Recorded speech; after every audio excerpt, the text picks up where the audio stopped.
You can support this show at patreon.com/ASAPodcasting.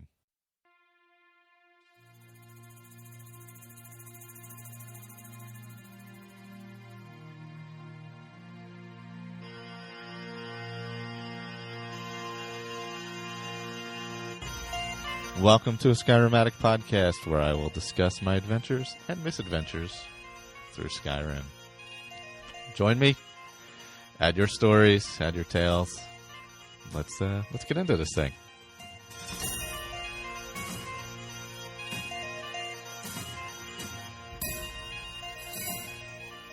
Hey everyone, before we get into the episode, I just want to remind everybody we have the charity event coming up on December 8th from 9 a.m. to 9 p.m. for the Cystic Fibrosis Foundation.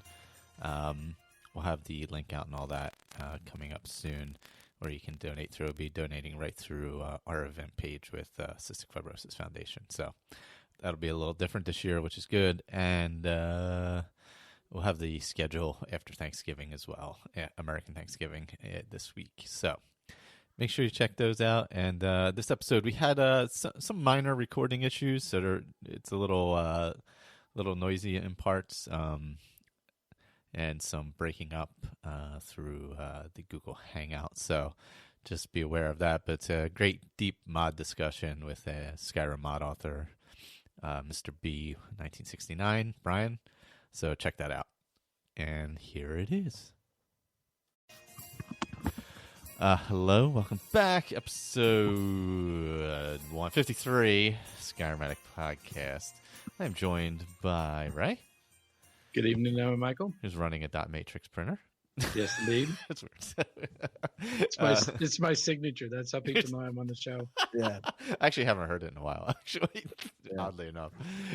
Steve is with us. Good evening, folks. How you been? Walking and talking, brother. How's the book club going? Not bad. Just finished the 36 lessons of Vivek on Skyrim Book Club Arcanium Edition. Nice. So the last one posted Monday. It was an excellent contributor. Raina Reeds was her name. Very good. Nice. Check her out on Facebook. She does all kinds of stuff.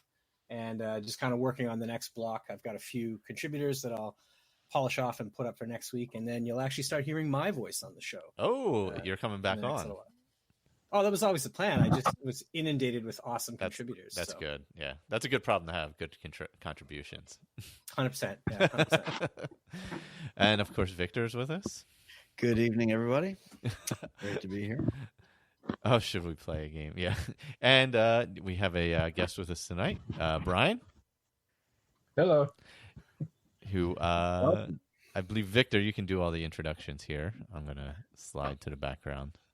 Yeah, well, no, Brian is one of our newer members on the Facebook group, and also a pretty active modder whose mods I have used, and who appeared one day on one of my streams, and we started to chat. And he's a really interesting guy, so I thought we'd have him on and talk mods and other stuff. So welcome to the show, Brian. Thank you very much. It's great to have you. Tell us about how you started doing mods. I read your little about blurb on the Nexus, but give us a quick sort of rundown on your history with the game. It doesn't have to be anything in depth, but just how you got into modding and well, Skyrim had been out for like a year, I think, and I hadn't even gotten into it yet.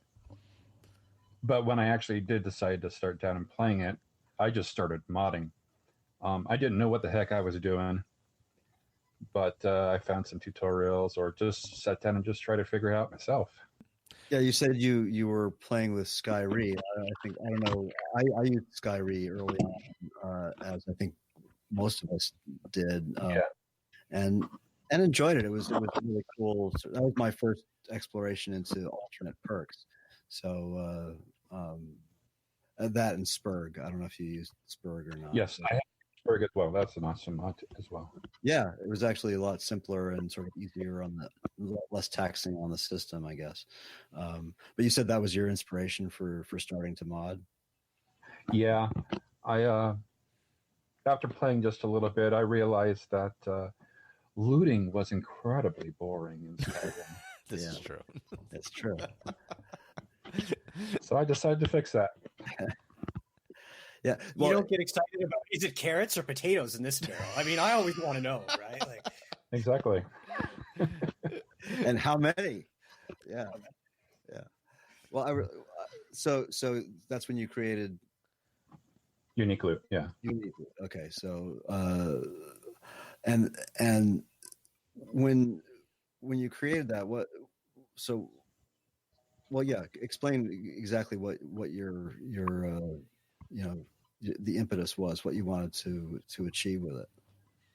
Well, the primary focus when I first started developing it was to add diversity to the containers that you can already loot, such as, the wardrobe, the cupboard, barrels, stacks, urns. From there, I expanded a little bit onto other things. So, a lot of people who, most of us and probably some of the listeners have used a mod that's been around for a long time called Dynamic Things, and that was like my first experience with an alternate loot mod, but it had its issues, a lot of them. And so what can you explain what made yours so much simpler and easier on the system than Dynamic Things? Yeah, I did use Dynamic Things for a short time because I wanted to see, how it was different.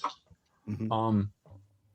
Where Dynamic Things uses an active script to, search the area for, this is a barrel, so I need to fire up the script so you can find whatever it is in there. Right. I actually physically replaced everything and turned it into a chest, or basically a container that you could loot. So that's why your containers have unique names. Yes. Or not unique, but they're different from the vanilla names. Like, correct. Yeah, I wanted to do that in particular so people knew exactly what they were actually going to get if they went looking in a barrel. Yeah, I really like that. It's a really cool idea. The dry goods and things like that. It's a really nice idea. And it really does work really well. And the stuff that's in there is simple. It's not OP. It's just exactly the kind of stuff you find. Once in a while, there's something cool pops up, but for the most part, it's just simple stuff, right? Yeah, you broke up a little bit there, but you're saying you just wanted to implement simple stuff that's already in the level list. Crafting supplies, hearth fire supplies. Mm-hmm. Cook, and just normal junk. Yeah. So trash, which is not a vanilla item, is that something you added? Actually, it is. It is a vanilla item. I just renamed it and threw it in there. Oh, okay. Yeah, I love that. It's like, okay, yeah, it's trash. I don't want it. Well, fair enough. I mean, some of these barrels should actually have garbage in them. Exactly. Yeah, that is true. Exactly. There's got to be one. There's got to be one in every corner. Yeah. I want to thank you, although Mr. B, for not going so deep and immersive as to filling the slop bucket that we find in every dungeon. It was nice of you to just leave that aside for us to our own imagination. I haven't gotten that far yet. Yeah. Did it occur to you though? Has it ever occurred to anybody? I wonder. Apparently, one of us. Yes. Yeah. But yeah, I wanted to duplicate a lot of the stuff that Dynamic Things did, but in a simpler way. Yeah. One of the things eventually I want to do is like replace all the mammoth skulls, so you can get the tusks from them. I love you. Yeah. No. Drive me up the wall. Yes, and it's funny because that's about four questions down on my list of questions I was going to ask you, because somebody just popped up with a mod that does that very recently on SE, and I was going to ask you if that was something you'd thought about. Oh, I have thought about it. Yes. Yeah. I did do the. What are they? They're the treant things that you can find in Hagraven Caves. Oh, the taproot. Yeah. I made all of those lootable already. Yeah, that's one of the things that Dynamic Things did that I really liked. Was to make the taproots grabbable. So yeah, I really appreciate that. Hard to cook otherwise. Yep. And what else? So all the barrels are lootable, and all the vanilla placed crates. If it's a mod placed crate, then generally your mod doesn't Correct. affect it because it's not a script. Yeah. For that, yeah. Yeah. But that's also a function of my other mod, which is the lootable things. Right. Well, that seems to work, but it also has some issues with mods, like those 3 mods that I've been using lately in the streams, the world expansion mods by that Dutch guy. Most of those crates aren't affected. Yeah, if they're doing their own custom stuff, it isn't going to add it. Yeah. So tell us some more about some of your other mods, because the lootable things and unique loot, those are really cool. But you've got like 25 or 30 mods on the Nexus right now. So. I've done quite a bit. My next favorite mod is the Magic of Food and Drink, which is a food mod that I've been working on for quite some time as well. I gave you a link for that just last week, I think. Yeah, I just added it to my load order the other day, so I'm playing with it. And I was inspired by the food systems from Enderall, Requiem, stuff like that. And I wanted to introduce a satiation and basically that a food would actually give you a healing buff over a long period of time, and then would give you a secondary buff that might have to do with either, like an apple pie would give you a 4% increase in your restoration skill, for example. But those, and I believe those only work one at a time, right? They don't stack. So when you food at one time. I'm sorry? You can have one food and one drink going at one time. Right. Okay. But it does work with needs mods like I need, right? So if you have to eat a bunch of stuff, so when I need tells you you're starving, and you just grab a bunch of food, is it the first piece of food that you eat that is affected by your mod, and then the other ones just work with I need? You'd have to think about it in reverse, because the last thing you eat will be the last thing that the thing that's going. That's that makes more sense. Yeah. Okay. So be careful what you eat last, is what you're saying. And let's see here. I changed the ales so that it buffs stamina but debuffs magicka, and the wine buffs your magicka but debuffs your stamina. Okay. So that's a little different from because I need a similar thing. So as long as your mod is below I need in the load order, right? It's going to have the effect you intended. Yeah, it should. Yeah, I try to include the compatibility lists inside my mod, so I mean it shouldn't. So it should accept everything, all the new foods that I've added as well. I see. Okay. Oh, so I didn't realize your mod adds unique foods as well. Correct. Okay. Because I noticed you've also got a couple of mods that deal with complete alchemy and complete alchemy and cooking overhaul, the Cryptopiers mod, and a couple of others. Yeah, so, I've done a lot of patches for different mods. Yeah.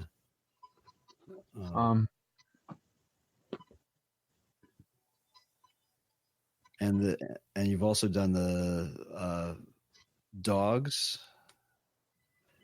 Yeah, my Essential Dogs of Skyrim. That was a fun mod to come up. Yeah, that's really cool. I have that loaded in.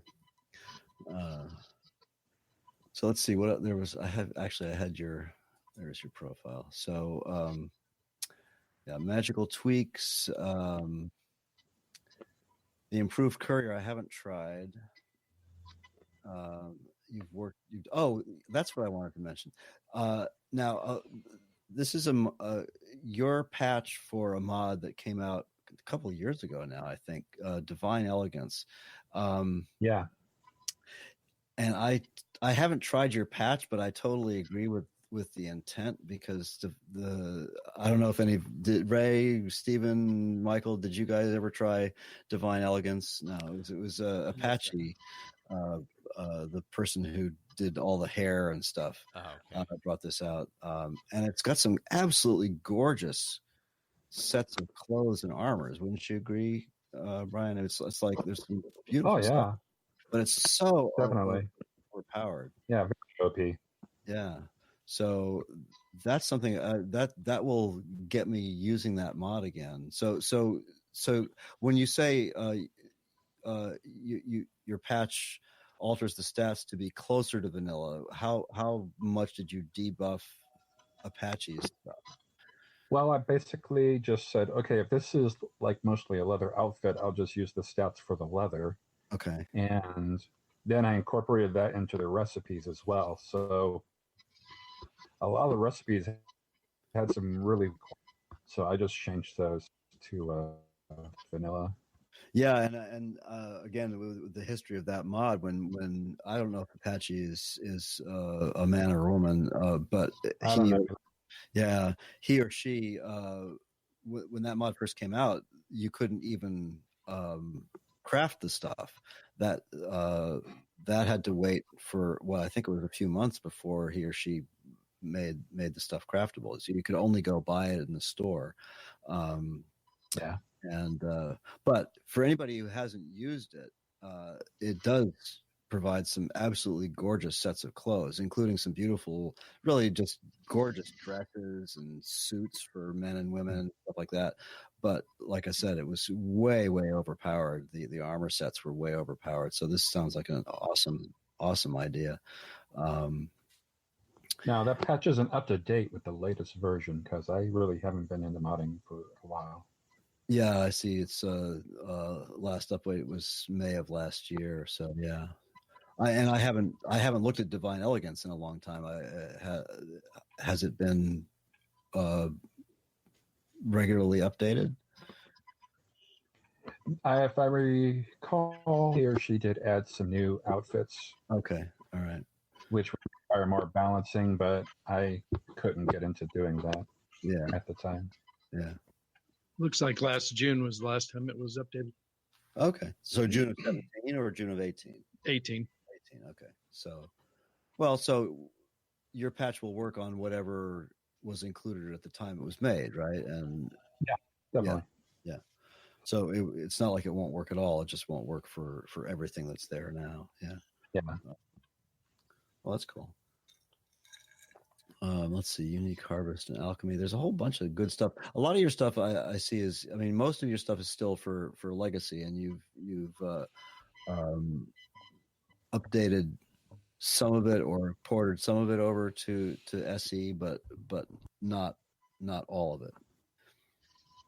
No, when Special Edition first started, I was definitely on board. I tried to convert a lot of my mods over to it, but it began to be a lot more time-consuming and took a lot of my energy to try to keep updated for Legacy and for Special Edition. So I had to eventually choose Legacy.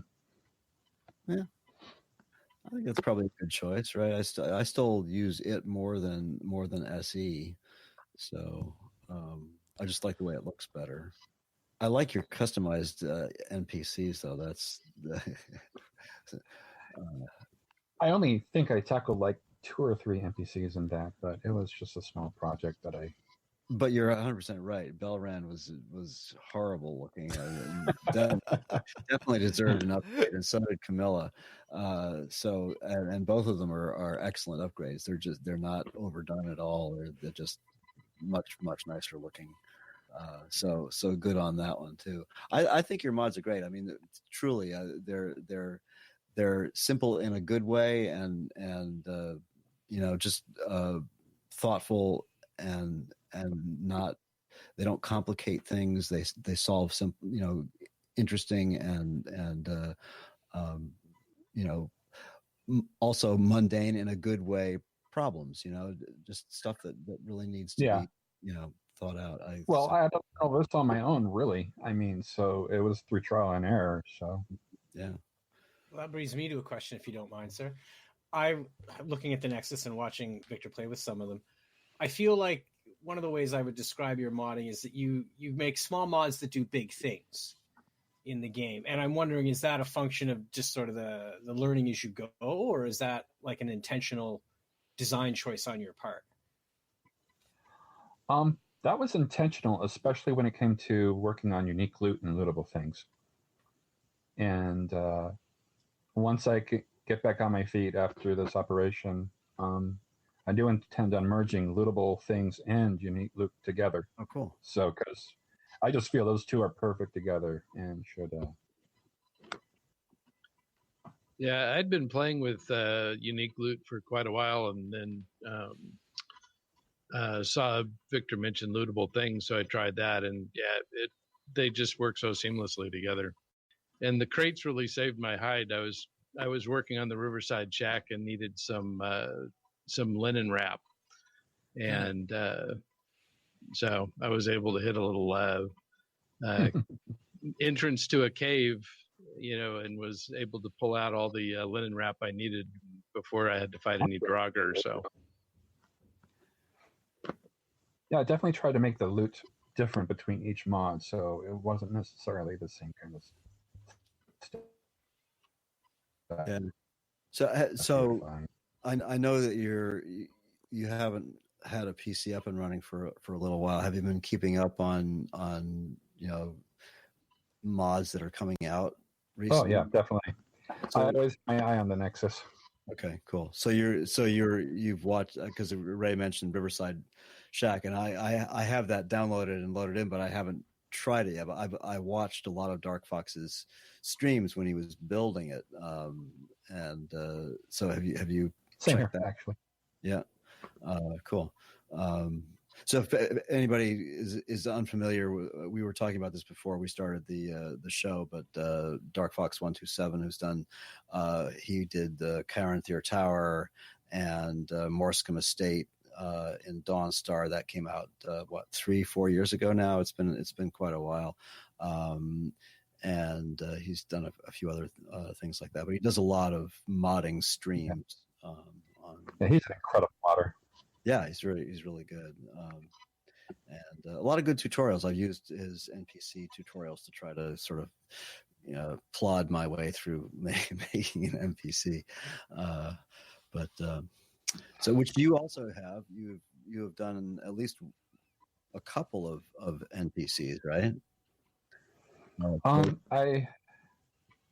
I've made a follower, and other than the NPC overhaul, and like the essential dogs. Mm-hmm. I know the basics. So the follower you made, Sensually Amorous, is she voiced, or is she just a vanilla follower? She's just a vanilla follower. I actually had somebody do the custom hair and eyes and all that, so she would look a lot better than she might. Does she require any animations or anything, or is that just poses in the photo, in the pictures for the mod, are just posed? I think the only hard requirement was having like KS hairstyles or whatever, hairdo. Okay, yeah. To actually have that at least in your load order somewhere. Okay. To be able to use it, because I didn't know how to fix that. You guys, Stephen, Michael, Ray, got any? Well, I was curious about something else that actually, which we sort of touched on so far, but I've noticed that you tend to, like, some of your mods, they poke out like single features from like larger mods. Mm-hmm. An example is your harvesting, right? There are other mods that will increase the ingredients that you get. There was a second, the saturation and the custom food and stuff. I'm sort of curious about like the motivation there. Like, to be frank, I like the idea of that, because let's say I wanted that, but I didn't want every one of my recipes to change. So I could say, pull one of your mods, have that small advantage, but not necessarily change the game so much. So I guess that kind of goes back to my first question as well. This idea of small mods doing big things. Like, I'm curious, like, what's the motivation there? Like, you're obviously paying attention to other mods, and they kind of cherry picking is not the word I want, selectively choosing a mechanic. So is this about just kind of enhancing your own personal experience, or is there more of a reason behind this plucking of smaller features to sort of enhance them in a more focused fashion? Well, I suppose generally it's for my own purpose. I've always thought the food was rather useless in Skyrim. I mean, there are plenty of other mods out there that might do things a lot better or differently. But I've always liked the simple and more elegant solutions to things. So I haven't tried Unique Harvest and Alchemy, but I think Stephen is like referring to Keiko, which is a it's an achievement of a mod. It's so huge and comprehensive, but it requires so much curation to get it to be stable. So when you say the short description for Unique Harvest and Alchemy is just a simple harvest mod for Skyrim and a possible alchemy overhaul. So you have more planned for that? That was essentially the plan. But I really have never sat down hardcore enough to say, okay, this is how the alchemy system works. This is what I want to change. But, I've never had the time. Well, really sit down. Because to be honest with you, or honest with everybody, not you in terms of your mods, but I kind of like the Skyrim alchemy as it is. So I find Keiko as incredible as a piece of work it is, and sort of not necessarily a towering achievement or anything, but it was a lot of work that she put into that. It's like a little too much, and I actually agree. I'm sorry. It feels like peanut butter syndrome. I mean, it's so much has changed, and it's so awesome that but you're starting that part of the game again. Yeah, you got to learn the whole thing. And my comment was not meant to be derogatory. It was meant to be a compliment. That you seem to have an eye for plucking out the interesting and useful stuff that's been sort of bundled as part of larger things, and really just honing in on that. And I think it's neat that there's an option out there for someone like myself who might like X and Y, but maybe not Z. So yeah, that's what I was going to say. I mean, I use the vanilla Skyrim alchemy a lot, but I almost always throw in. So Brian, are you familiar with it's rather old now, an alchemy mod called Alchemy Redone? I believe so. And it works well with almost anything, because basically all of the things that it adds are not changes to vanilla. It's just add-ons.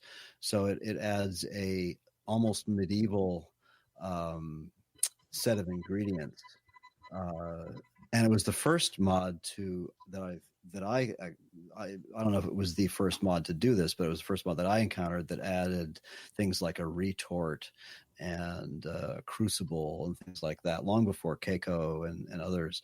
And it adds all kinds of bizarre, medieval style alchemy ingredients. So that plus the vanilla alchemy and maybe a small amount of other tweaks, those are the kind of things I love to put together, rather than these big giant overhauls like Keiko and yeah.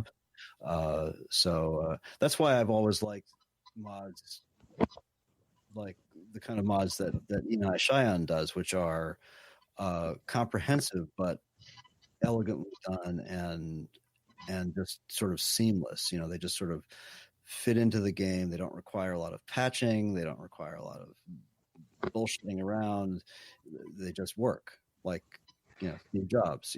It just works. That's what it's there for. There's a simplicity to that's very important. So anyway, so I'm looking forward to whatever you come up with when you get back into modding for alchemy, because it'd be fun to go beyond the hanging moss and blue mountain flowers. and ordinators. Some of ordinators excellent perks. Are you thinking of adding? Because I remember when we first talked, one of the things you said you were thinking of doing a perk overhaul. Are you still considering that? It's still an idea. I have a lot of things written down for it, but it's all on paper. It's mostly smithing and speechcraft that I want to tackle. Oh, cool. What's the motivation there, if you don't mind me asking? Well, with the smithing, I wanted to add a little more, not necessarily make things. I want to add a level of immersion in it. So, like you shouldn't be able to craft anything when you first start out with your smithing until you get your first perk. And then you can like split off into either like working on tailoring or working on survival crafting, which would be like the leathers and fur armors. And then you can branch off into metal armors, which can branch off into either elven or dwarven or Nordic. Would you include mundane items in that? The idea that like you might need a perk in survival craft to make a water skin, or would you reserve it just to armor? I'm rather fond of tailoring in Skyrim. Okay. And that's definitely one thing that I would like to add. Or tailoring recipes. There's a few mods that allow you to craft clothes, but there's nothing that really integrates it into the perk system. Yeah, jewelry making too. Yes, that's something else I would want to branch into. Right now all I need is a ruby and a block of gold, and I'm making $1,000 rings. Yeah, that's true. Yeah. Don't give him any ideas.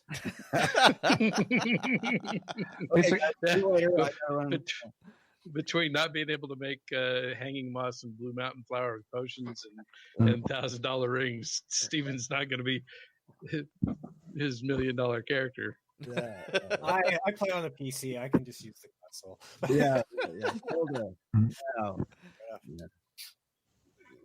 No, that would be that's really cool idea, because Ordinator does a little bit of that with splitting the branches differently from vanilla, so that the left branch you can choose Merrick or as you go up that side of the, but it doesn't really delve any deeper into like you say, into the that idea of adding more mundane items into basically add a limitation, something, so you'll have to take a perk if you want to delve into this kind of crafting, basically. And with speechcraft, nobody has ever really addressed the problem with the actual system for speechcraft. They just added new perks. Yeah, I feel like it's, how do I put this, right? Like by the time you get most of the perks, you don't need them. Exactly. Yeah, I was about to ask you. So what is true, that problem? Is that what you're talking about? Yeah, basically the percentage chance when you first start the game is extremely high as it is. So things are in your favor, especially if you already have like a 25 speechcraft, for example. Okay. I mean, like, let's take the example of the guard at the gate at Riften. Have any of you ever really failed that? Yeah, no, That's true. Yeah. It is basically impossible to fail, isn't it? Well, and you can have a high speech and fail a persuasion check, but you could be weak as a mouse and still pass a intimidation check. Yeah, if you're perked right, yeah. Yeah, actually, I was looking into that the other day for various reasons. I have a character that I'm working on, but I actually looked into what it takes to persuade Feralda, and actually that's opposite of what you're talking about. In order to persuade Feralda at the gates of the College of Winterhold, you actually need 100 speech. I didn't realize that. I looked it up the other day, and so I didn't know that either. Yeah, but but in general, you're right. Like the guard in Riften, I think with whatever you get vanilla, I suppose if you built a character at the very beginning and lowered your speech to like 5 or 10, you'd probably fail that persuasion check at the Riften gate. But at your standard, what is it, 20 is what you get. It's basically a gimme. Yeah. I don't know. I feel like the Riften one, I mean, I understand why we're using that as an example, but just a quick tangent, like that's there to inform you about what Riften is like. Like even the guards are crooked.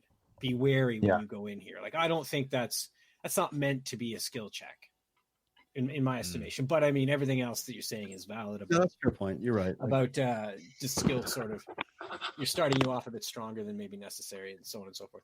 Now, would you add different perks and stuff in there? Or, sir, are you just looking to like shift stuff around a little bit so it feels more realistic? Yeah, I probably wouldn't really add anything new, but I would definitely want to like shift things around so there's more of a progression. Like I think like the intimidation is way too early in the skill tree, for example. Mm-hmm.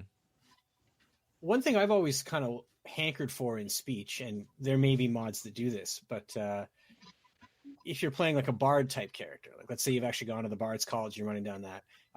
If you're a D&D player, you know that bards often have the ability to like inspire with their music, etc. I feel like speech is a house where that could live.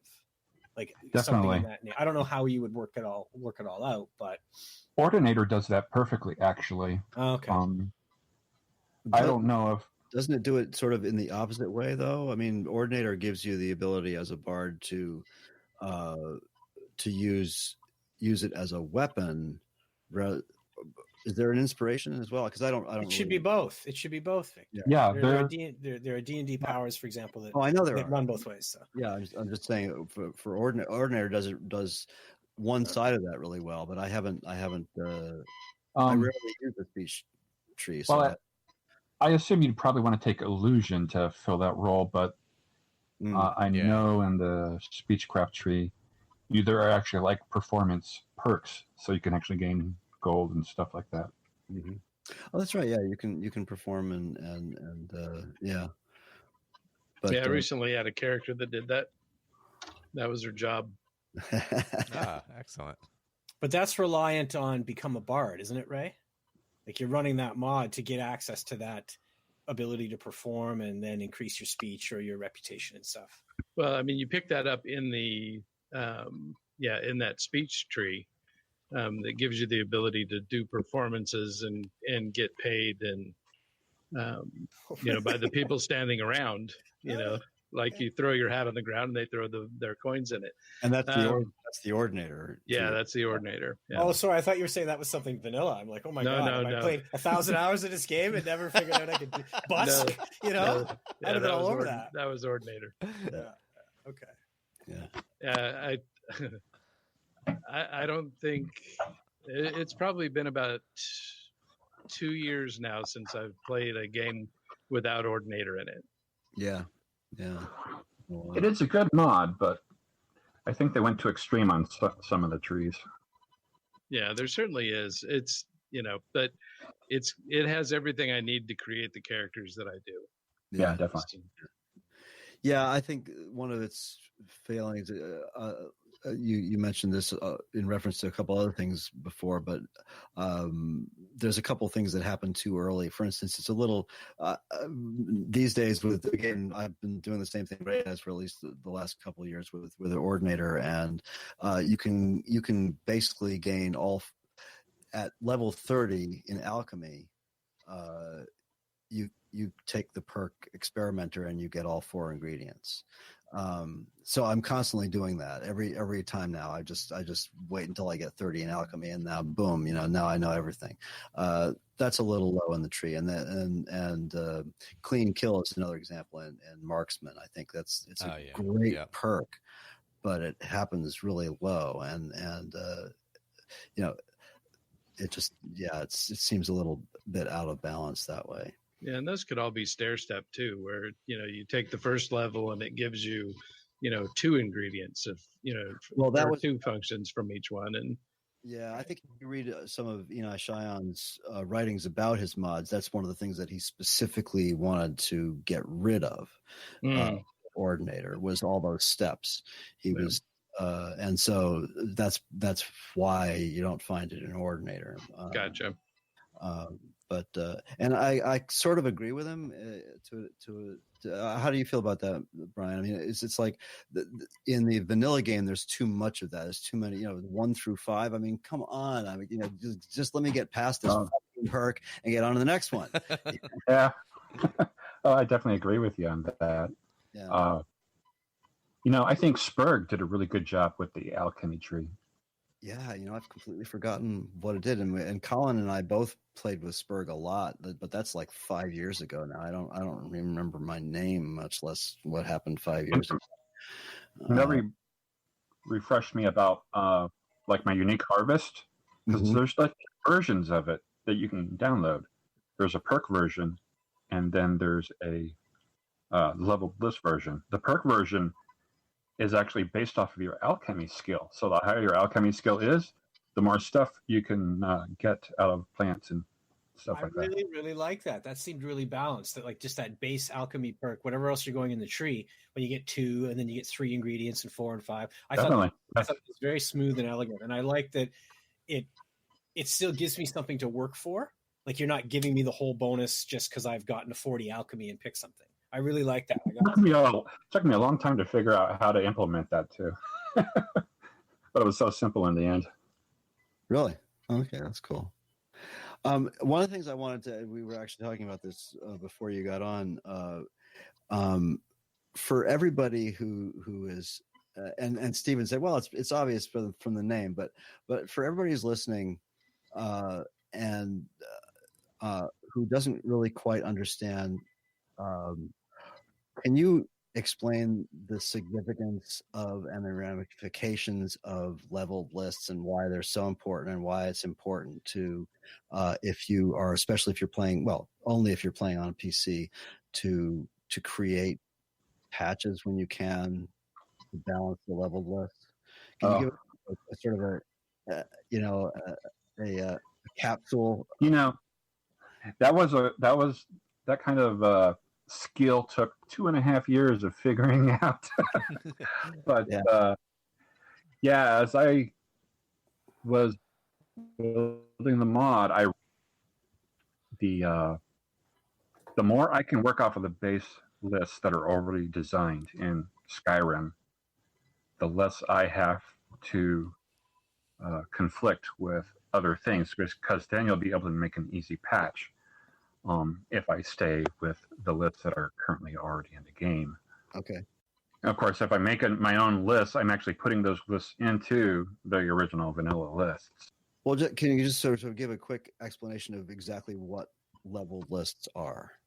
A leveled list is basically a random chart that the game can draw upon to populate things like containers, NPCs, monsters. Basically like that. Okay. Like if you're...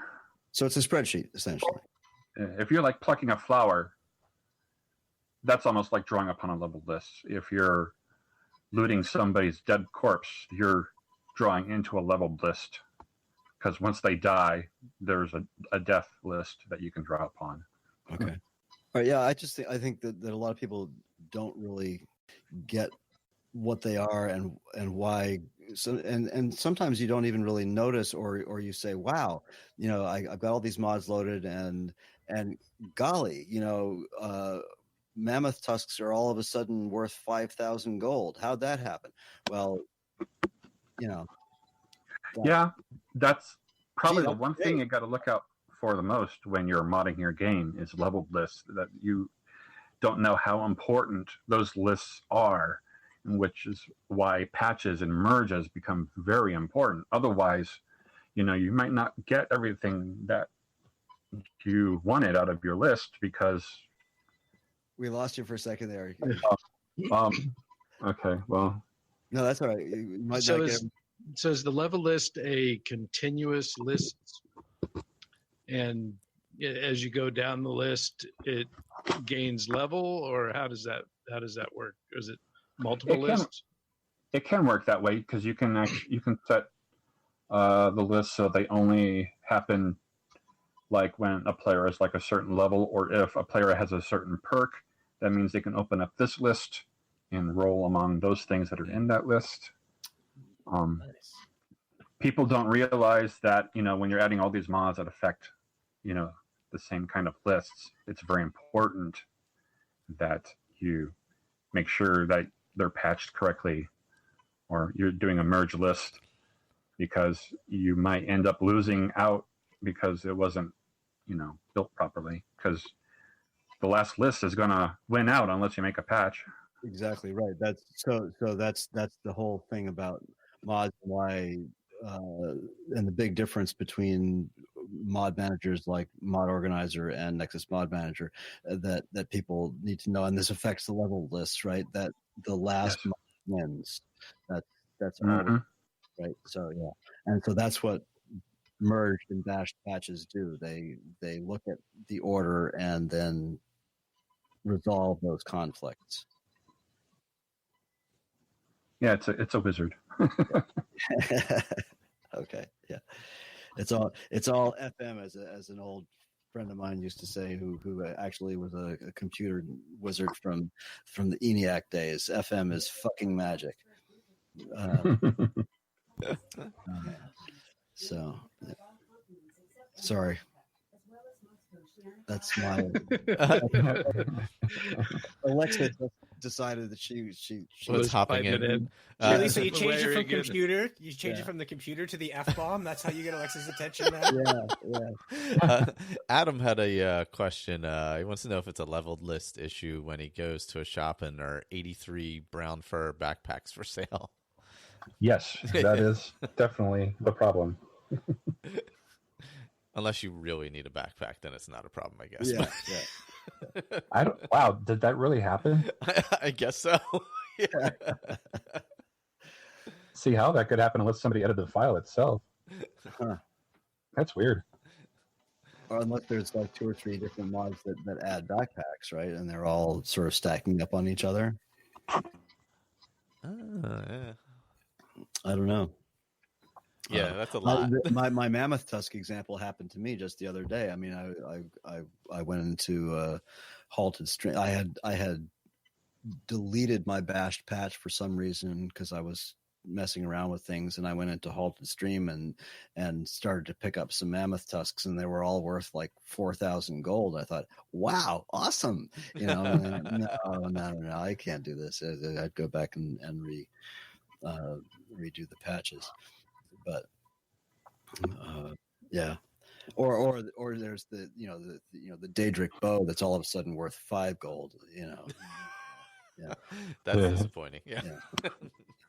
So. Or the Avenger that only has 5 gold. Oh, yeah, right. Yeah, I've had that happen. So that's another actually good point. And I don't want to.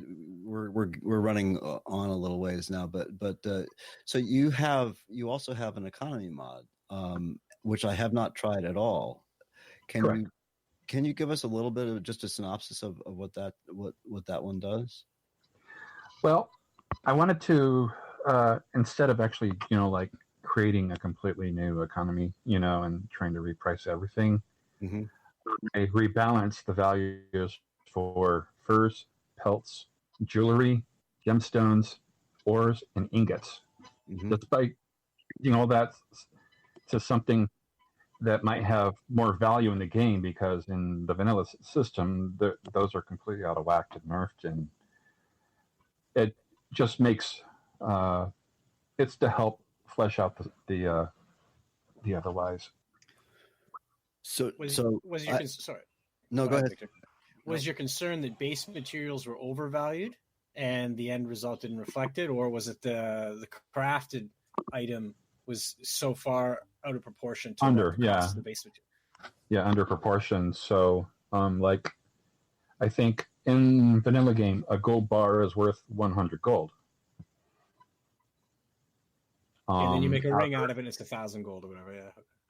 Yeah, I mean, so it's like, okay, so I try to rebalance the values of the jewelry, so it would mesh more along with the new prices. Will that mod work? How well will that mod work with things like trade and barter and trade routes, both of which I use a lot? Actually, it should just work just fine with those. Actually, I don't think you'll need to patch it or anything. Yeah. Trade and barter seems to work quite seamlessly with almost everything, and trade routes is pretty much a separate mod. That's actually one of my favorite mods that I often forget is even there until something happens, and it's just one of those wonderful, sort of seamless mods that's been around for years. Well, I am running out, and I don't want to like drag this on. Of course, you're 3 hours behind us, but this has been awesome. I have like I could probably keep asking questions for another hour or two, but. Thank you for even having me and talking. I mean, I love it. It's been great. It's great that I can bring you guys in from some of my streams bring you onto the show because it's really great to hear this kind of stuff. I think people don't hear enough from people who actually make mods. And exactly. Spend the time to learn how to do it. So thank you for coming on, and we're looking forward to you getting back to working on mods again. So well, I'm hoping within a week I'll be working on mods again. Oh, awesome! Oh, wow, nice. Can I stick my nose in with one more question before you send him home, Victor? Is that okay? Anybody home? One thing I wanted to ask is because this is sort of the ball I try to carry on this show is sort of the story or the character creation aspect of things. And Victor's go again with Steven and his story and character creation shit. This is a guy who's trying to like bend over backwards to bring the only character he's ever created that has a story from a D&D game into his Skyrim game. So you can hush, mister. But no, what I wanted to ask you, Brian, is how much do you consider that when you're making mods? And I'll give you some examples of why I'm asking. Your priest mod seems pretty obvious. Like you actually put things in so you can craft a particular character to suit an idea. But also you mentioned in your economy mod, you tweak the pelts and hides and stuff, which to me immediately says like I could design a survival based character that could actually like still participate in the economy. Like that unlocks a whole bunch of ideas. Like I could be a voyageur or like a wild trapper or something, right? And then you did wolves as well. You cut down the cost of them. So my immediate idea was, okay, wow, like now if I wanted to be a mage hunter, I don't necessarily have to just range them. I could take these wards and have a little more juice to like, keep that ward up as I'm running in with my, one-handed weapon to attack this person. So I just looking at your stuff, little things that I plucked out started inspiring ideas for characters and story. So while a lot of what you do seems to be sort of technical under the hood stuff, I'm really curious how much story kind of plays in with what you're doing.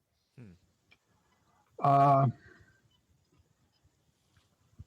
suppose the one mod that I really had a lot of roleplay origins was my Priestly Things mod, because I really felt like there was, this missing element of the priest character in Skyrim. So I tried to add, priest robes that a character could get. I tried to build weapons that do more damage against undead. I changed the altar powers, the powers of the necklaces that you can get from the divines, and make those more common.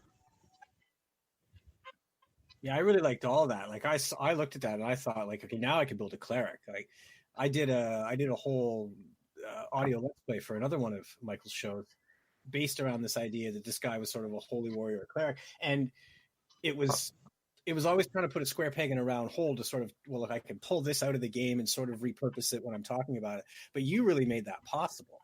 You sort of created an archetype almost, or the potential for one with that. And I thought that was really excellent. That's definitely like one of the ones I'm going to be exploring from your mod list.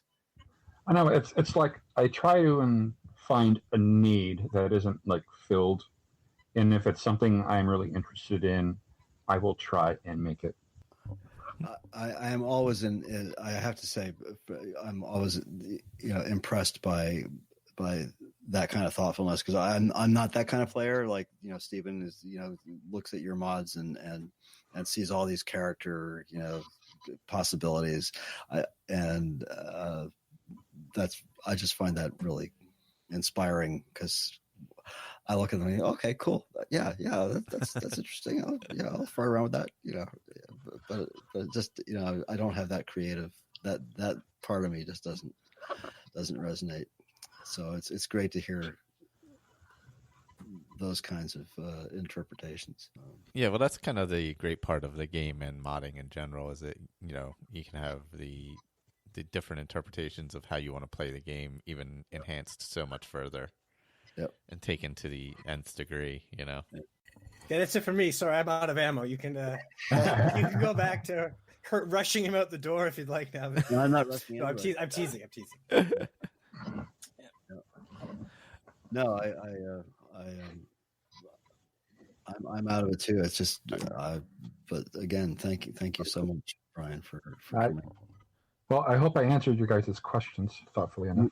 You did in spades. In fact, I'd like to, say, let's do part 2 sometime in the near future. Oh, for sure. Especially material to go over. especially if we're going to start modding again soon. So we'll think of things to ask you. Any teasers you want to throw out there? What we might see next on the Mr. B list? Honestly, I was considering taking a lot of my mods and merging them all together into one mod pack. Oh, yeah.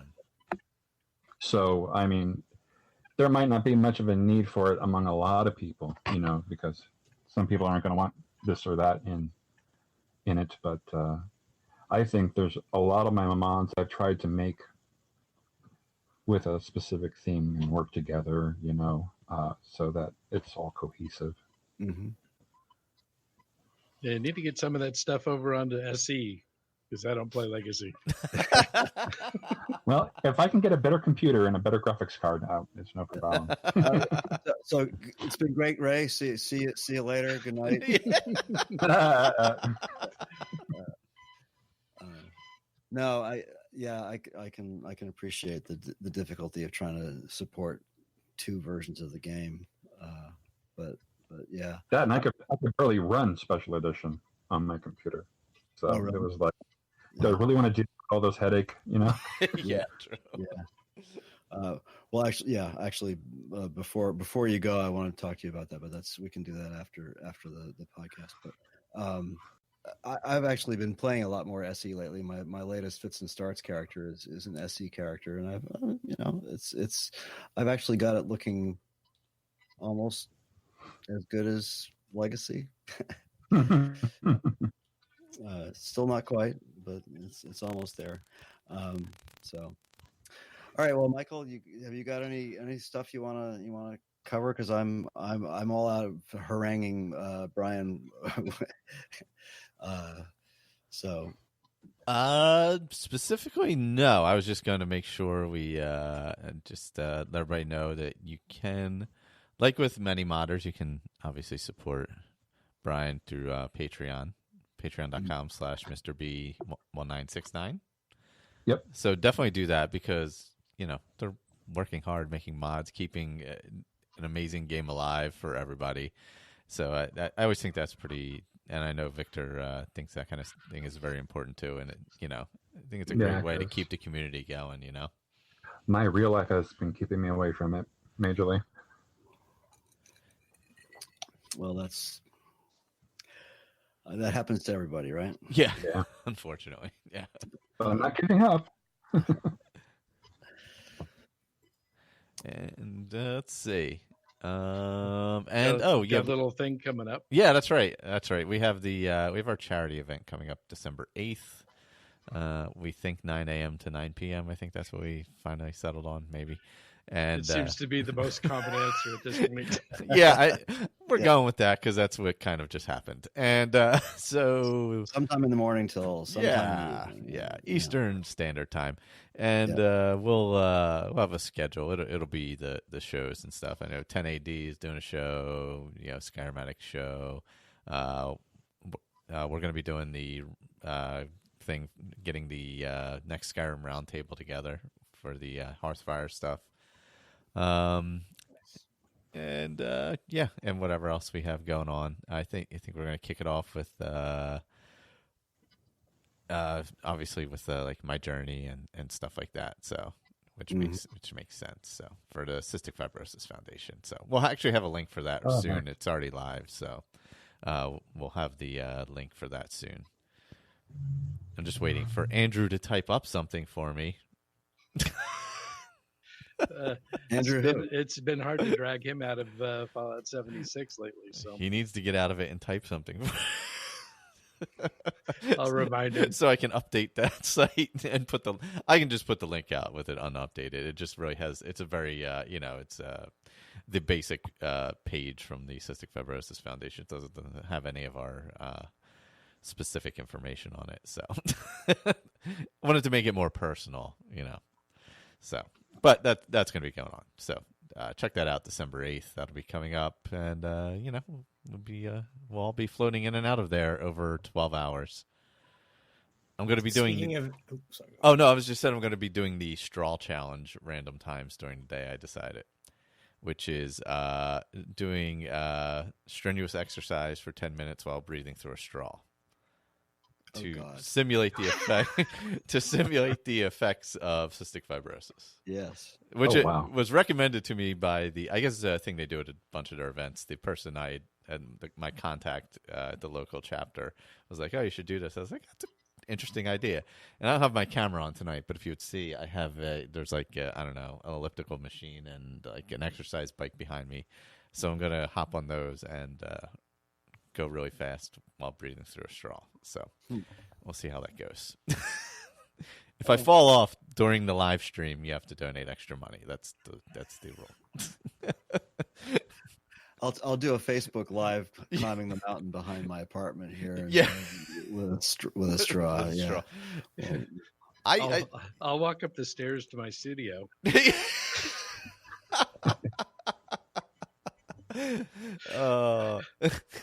Just up the steps. Yeah. Well, it's a full flight of stairs. Well, sure. I'm not even going to do the mountain then. Forget that. Overshadowed. That's speaking of Andrew and by association, all things Fallout. Maybe if all of our listeners aren't quite aware of it yet, I want to plug his Terminal Velocity show. Well, it's actually Radioactive Rebecca's doing it. But I think that's a really neat idea. I really enjoy that. They're sort of going through the game, reading terminals and that sort of stuff. So I want to plug that a little bit. I think that's really good. Check that out. That's cool. Adam said he's going to watch while smoking a cigarette through a straw. Oh, jeez. Yeah, and so I'll also remind everybody that's listening live that there's no Fallout feed tonight. We're doing a special show on Saturday the 17th, which is the Saturday coming up. And it probably would have been helpful if I remembered what time it was. I think it's at 5:00 Eastern time. 5 Eastern. Is that the It'll be the roundtable wrap up show. Oh, okay. It's not. When does 76 actually formally release? Well, so it formally released for me at about 7:00 on Tuesday afternoon. Oh, okay. All right. So the 14th was the live date. Yeah. And we'll do our next roundtable draw on the Fallout feed on the charity stream. Okay, cool. Any news on Elder Scrolls Blades? Any of you guys who are smarter and pay more attention to the news than me? I haven't heard anything. I'm waiting for the app to be available. Basically, it still just says registered. Yeah. Yep. It's December sometime, right? Last I heard, it was December sometime. Yeah. That I'm waiting for. Maybe the 7th, and then I'll live stream some Blades. That would be awesome. The 7th with all would due be respect to the Fallout crowd. I'm just not into it. Yeah, I'm looking forward to Blades. So I have 76. I did get 76, but I'm not gonna be able to play it until at least the week after next, after I get back from vacation.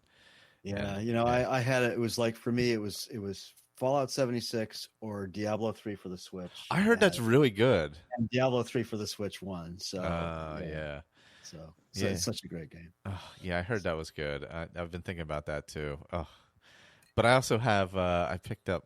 I got Red Dead sitting here. I'm still playing Assassin's Creed. Yeah. I'll be hopping back into Skyrim with the round table. So there's only so This much year time. has been insane for games. Yeah, it's too many great games. Only so much time in a day for gaming, I guess. I need to hand off one of my children to somebody. Free up a little bit of time for all the awesome that's been coming out lately. Yeah, Black Friday and Christmas is only going to make it worse. I just made all my kids into gamers. And that's a good point. That yeah. worked too. Yeah. And they still are. That's the way to do it. Yeah. I just, So. That's the long game. I mean, I'm really looking for a short-term solution here. Much quicker solution. That's right. Oh gosh. Or whiskey in the milk. That works too. Oh, I still have nap time with one of them, so it's okay. It's okay for sure. Absolutely. How do you think I prepped for the show? Well, thank you everybody for joining us in the live chat, and thank you guys for joining me on the show. As always, it's nice. Good times. Until next time, we'll close out the broadcast and leave the hangout open. So thanks, Freighter. Thanks, Adam. Michelle, who bounced earlier. Thank you. And take care.